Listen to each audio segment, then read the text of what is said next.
আমরা আমাদের যে রেজুলেশন সেটা অনুযায়ী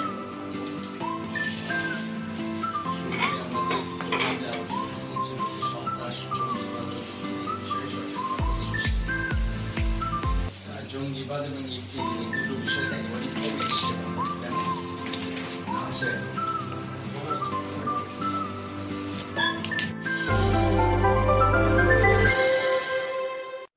বা আমাকে একটু সবকিছু আমি দেখতেছি বিষয়টা।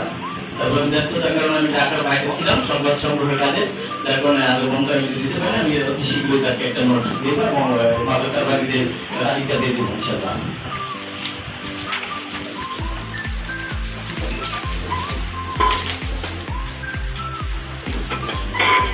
জেলা পরিষদ থেকে এবার 70 কোটি টাকা আমাদের অব্যবহৃত জেলা পরিষদে আমাদেরকে 10 কোটি টাকার মতো প্রজেক্ট চেয়েছিল।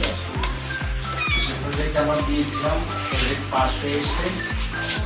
আমার পার্সোনাল ফোনে যে নাম্বারগুলো ছিল আমি কয়েকজনকে পাঠিয়েছি, আপনারা দেখে নিয়ে যাদের যাদের প্রজেক্ট জেলা পরিষদে যোগাযোগ করে এগুলা টেন্ডারের ব্যবস্থা করে দেবেন।